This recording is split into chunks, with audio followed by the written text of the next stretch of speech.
provuar apo për të është bërë ditur në mediat amerikane nëse ka dëshmimtar, nëse ka fakte, nëse ka prova që janë administruar nga prokuroria? Historikisht është diskutuar lidhjet e po themi e Venezuelas ose Maduros me grupet e narkotrafikut. Është mbajtur një qëndrim, po themi, politik më shumë, për të thënë që lidhja e tij me grupet kriminale dhe me grupet me trafikantë drogës nuk ka pas ndonjë publikim zyrtar, po themi, nga institucionet shtetërore të drejtësisë, Departamenti i Drejtësisë, ndonjë provë konkrete deri tani se cila është lidhja e Maduros me grupet terroriste të narkotrafikut, nga akuzat të cilat kanë dalë tashmë publike dhe të cilat janë bërë. Gjithmonë jepen këto hipotezat e dyshimeve që ky ka qenë pjesë e një grupi caktuar. Okej, Flamur, të lutem shkurtimisht, më përshkruaj cilat kanë qenë reagimet kryesore në politikën amerikane, se në përgjithësi kur Amerika ka bërë ndërhyrje ushtarake gjatë dekadave të fundit, ka pasur një konsensus politik nga të dyja krahët e Capitol Hillit, si nga republikanët ashtu dhe nga demokratët. A është ky rasti? Çfarë reagimesh ka pasur?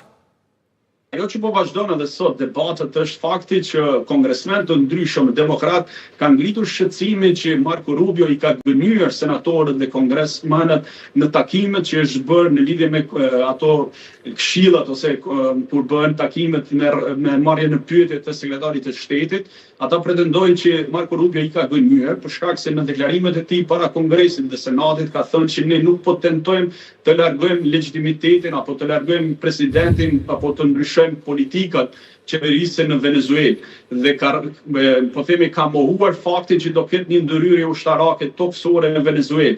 Dhe ndërhyrja e ndodhur me datë 3 janar ka bërë që sipas demokratëve dhe një pjesë të madhe të grupit të majtëve ta akuzojnë Marco Rubion për gënjeshtar për faktin që ka gënyer Senatin. Një pjesë e liberalëve të majtë si Bernie Sanders apo Cortez kanë pretenduar dhe kanë kërkuar që të mblidhet Kongresi dhe Senati të vendosur një rezolut në lidhje me vendimarrjen e presidentit Trump për ndërhyrjen e shtetit e Venezuelës, për shkak se sipas tyre vazhdojnë të argumentojnë faktin që presidenti nuk mund të ndërhyjë ushtarakisht në një shtet tjetër pa marrë miratimin e Kongresit vetëm në rastet e emergjencave. Dhe në rastin konkret ata pretendojnë që nuk kemi pas një emergjencë konkrete për të ndërhyrë në këtë pjesë. Ndërkohë, ajo çfarë po thoja për Marco Rubio është fakti se plani për ndërhyrjen e Venezuelës nuk është i brenda 5 ditëve, komentojnë të majtët në Amerikë. Plani është në muaj dhe 2 ose 3 muaj që po organizohet për të ndërhyrë. Duke qenë që brenda këtyre 3 muajve Marco Rubio ka deklaruar në Senat që nuk do të ketë një ndërhyrje ushtarake